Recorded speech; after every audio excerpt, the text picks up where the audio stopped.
ان کی جو بائسنس ہے اس کے اوپر بات کی، ان کو تنقید کا نشانہ بنایا اور یہ کہا کہ اس وقت کمرہ عدالت میں موجود تمام لوگوں کو بھی معلوم ہے، ان کو بھی اپریہنشنز ہیں کہ وہ اپنا کیا فیصلہ سنائیں گے، وہ اپنا مائنڈ پہلے ہی ڈسکلوز کر چکے ہیں۔ خیر، اس کے علاوہ ایک حق دفاع کی درخواست تھی عمران خان صاحب کی، اس کو جو حق دفاع کو ختم کیا گیا تھا جج ہمایوں دلاور کی جانب سے، کچھ تقریباً 3 سے 4 ان کے گواہان تھے جو یہ چاہتے تھے کہ ان کی گواہی لی جائے ٹرائل کے اندر، مگر جج ہمایوں دلاور نے ان کو غیر متعلقہ قرار دے دیا تھا۔ اس پر بھی انہوں نے ہائی کورٹ سے رجوع کیا تھا۔ اس ایک درخواست کے اوپر اب عدالت نے فریقین کو نوٹسز جاری کرتے ہوئے آئندہ ہفتے کے لیے جو ہے اس معاملے کو سماعت کے لیے مقرر کیا ہے۔ آئندہ ہفتے کسی بھی روز اس مقدمے میں سماعت ہو جائے گی جو حق دفاع ختم کرنے کے خلاف عمران خان صاحب نے دائر کی ہے۔ تاہم دوسری جانب جو سٹے مانگا گیا تھا خواجہ حارث کی جانب سے، وہ سٹے نہیں دیا گیا، اور اس میں اب ایک اور دلچسپ بات یہ ہے کہ ایک جانب عدالت جو ہے وہ یہ کہہ رہی ہے کہ مینٹینیبلٹی کو ہائی کورٹ جو ٹرائل کورٹ ہے وہ ڈیسائیڈ کرے، سیشن کورٹ ڈیسائیڈ کرے۔ دوسری جانب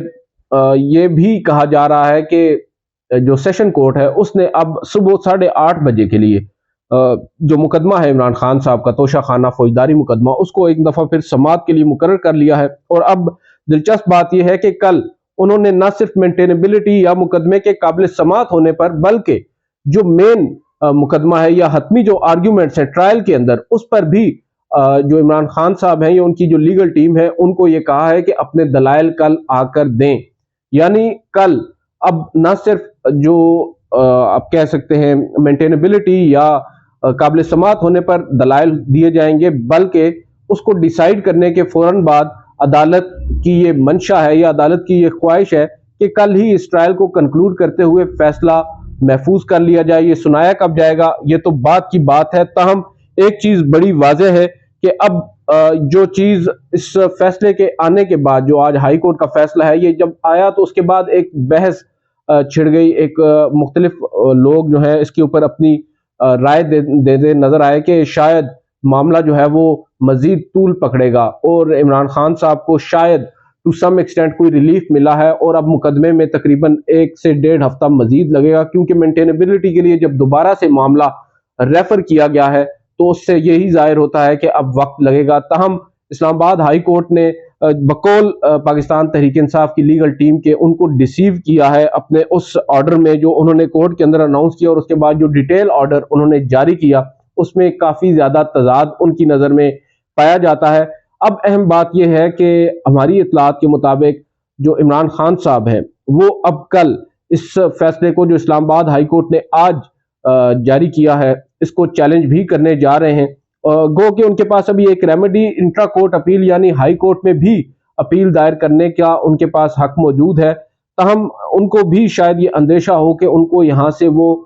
ریلیف نہیں مل سکتا جو وہ چاہتے ہیں، اور اس کی ایک وجہ یہ ہے کہ جو فیصلہ آیا ہے وہ اسی عدالت کے چیف جسٹس آف پاکستان کی چیف جسٹس کی جانب سے آیا ہے،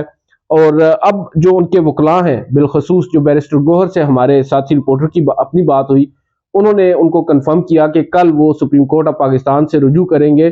تاہم دیکھنے کی چیز یہ ہوگی کہ سپریم کورٹ میں تو کل اور پرسوں کوئی عدالت نہیں بیٹھے گی، یعنی جو آپ کہہ سکتے ہیں کہ ویکینڈ ہے، اور ویکینڈ پر سپریم کورٹ میں تو کم از کم عدالتیں نہیں بیٹھا کرتی۔ اب جہاں تک بات ہے عمران خان صاحب کی اس اپیل کے دائر ہونے کا یا انسٹیٹیوشن کا، تو دائر تو ہفتے کے روز ہو سکتی ہے، تقریباً 1 بجے تک عدالت جو اس کا آفس کا ٹائم ہوتا ہے سپریم کورٹ میں درخواست دائر کی جا سکتی ہے، اپیل دائر کی جا سکتی ہے، مگر اگر اس کو آپ یہ دیکھیں کہ وہ اس پر سماعت ہوگی یہ ممکن نظر نہیں آ رہا آئندہ 2 روز، اور ساتھ ہی کل ہی صبح جو ہے وہ جج ہمایوں دلاور صاحب عمران خان صاحب کے حوالے سے سماعت کرنے جا رہے ہیں، اور جو اسلام آباد ہائی کورٹ کا فیصلہ ہے اس فیصلے میں اب نظر یہی آ رہا ہے کہ عمران خان صاحب کو مزید جو ان کا کیس ہے اس کو شرنک کیا گیا ہے اور ان کی چوائسز کو محدود کرنے کی کوشش کی گئی ہے۔ دوسری جانب سپریم کورٹ آف پاکستان سے ایک چیز کی توقع ضرور کی جا سکتی ہے کہ سپریم کورٹ جو ہے اگر آج خواجہ حارث صاحب نے جو اپنی اپیل جو تھی واپس لی تھی، عمران خان صاحب کے بیہاف پہ جو اپیل انہوں نے دائر کر رکھی تھی، آج انہوں نے واپس لی اور عدالت نے واپس لینے کی بنیاد پر اس کو نمٹایا۔ اب اس کو واپس لینے کے بعد ان کے پاس یہ ریمیڈی ہے کہ وہ اب دوبارہ سے سپریم کورٹ میں جب رجوع کریں گے تو سپریم کورٹ ان کو سنے اور ہو سکتا ہے ان کو ریلیف بھی دے دے. مگر سپریم کورٹ میں جو مقدمہ ہے اگر تو موقع مل جائے عمران خان صاحب کا مقدمہ جو اپیل وہ دائر کرتے ہیں اور اس کے بعد اس کو سماعت کے لیے مقرر کیا جاتا ہے، تو اس میں سب سے اہم بات ہوگی کس بینچ کے سامنے عمران خان صاحب کا مقدمہ سماعت کے لیے مقرر ہوتا ہے. جسٹس مظاہر علی اکبر نقوی کو آج کی جو سماعت تھی اس میں نہیں بٹھایا گیا. بتایا یہ جا رہا ہے کہ وہ ذاتی مصروفیات کی باعث وہ شاید لاہور میں تھے اور آج دستیاب نہیں تھے، اور ان کی عدم دستیابی میں آج جسٹس حسن اظہر رضوی ان کی جگہ بینچ میں بیٹھے. اور اب آئندہ ہفتے ہماری اطلاعات کے مطابق جسٹس مظاہر علی اکبر نقوی تو دستیاب ہوں گے، تاہم ہو سکتا ہے جسٹس یحییٰ آفریدی دستیاب نہ ہو. لیکن جو بھی ہو، بینچ کی جو تشکیل ہے اس سے بھی اب بدقسمتی کے ساتھ یہ اندازہ لگایا جا سکتا ہے کہ کیا فیصلہ ہوگا اور عمران خان صاحب کو ریلیف ملے گا یا نہیں ملے گا. دوسری جانب جو کوئٹہ قتل کیس میں جو وکیل عبدالرزاق شر کا قتل کے مقدمہ ہے اس میں بھی اب بینچ ایک مرتبہ پھر عمران خان صاحب کی درخواست پر جو سماعت کر رہا تھا وہ تبدیل ہو گیا ہے، اور اس کیس میں اب جسٹس مسرت ہلالی کو نکال کر وہاں پر جسٹس حسن اظہر رضوی کو شامل کر لیا گیا ہے بینچ میں. تو یہ بینچز جو ہے اس کی ایک مین سول ریزن ہمیں جو نظر آ رہی ہے وہ تو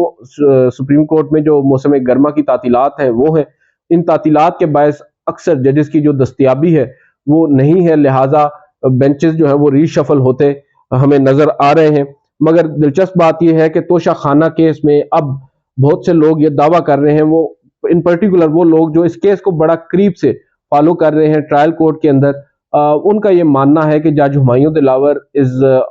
گوئنگ ٹو